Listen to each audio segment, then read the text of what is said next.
Personality is a complex phenomenon. Dr. David Matsumoto shares insights about the role of culture in shaping personality. Scholars have been interested in the relationship between culture and personality for many years. And it's really interesting because there often is an assumption that if you're in a certain culture, that the people in that culture are like that.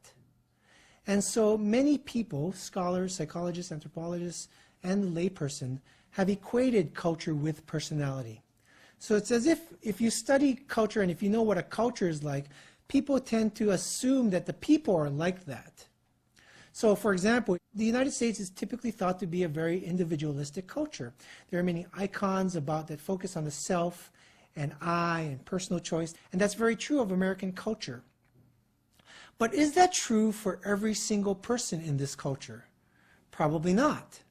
Just as that's not true for, that kind of characterization is not true for every single member of any other culture. In every culture, there's a huge amount of individual differences. And so when we study culture and personality, we want to remember that personality is something that's different. It refers to individual differences. Culture is not necessarily personality. There's really a close relationship between the two, but they're not the same, and we don't want to stereotype on the basis of our understanding of culture. In psychology today, the study of personality is dominated by the study of traits.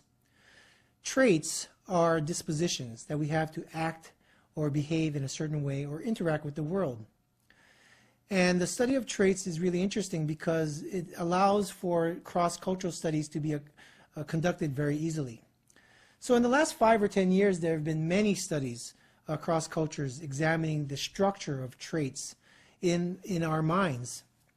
And one of the most important findings that have been generated from this line of research is that there seems to be a universal structure of traits. That is that people all around the world seem to have certain basic traits that is consistent. You might hear of these traits like extroversion, neuroticism, openness, agreeableness, and conscientiousness. And these 5 traits in particular have been found in every culture that's been studied. And so in psychology, this is called the Big Five. Of course, there are many sub-traits, but psychologists have been able to put them all together as 5 major domains or dimensions of personality.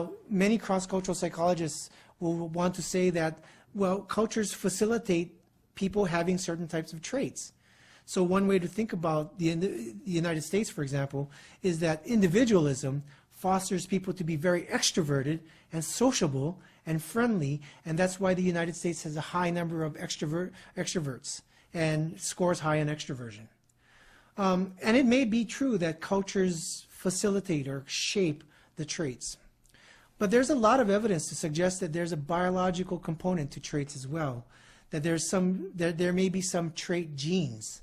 Now, it's true that science has not yet found what genes those are, but there's evidence suggesting that that may be the case. Now, if that's the case, it's really interesting because then it would suggest that the United States is more extroverted, not because of the individualism as a cultural product driving it, but because there's more people with these genes for extroversion to come out. And it may be that the cultural factor of individualism is a result of these genes and not the other way around. We should never equate culture with a person. There are so many individual differences out there, and we use culture as a guideline to understand people, but we don't equate culture with people. Doing that is basically stereotyping, and we have to recognize the vast amount of individual differences that exist in every single culture. And when we're out there dealing with culture in our worlds, whether it's in sales or marketing or in the health professions or in business, we want to understand cultural differences and cultural similarities. We want to understand culture, but we also want to recognize individual differences because there are many individual differences in every culture.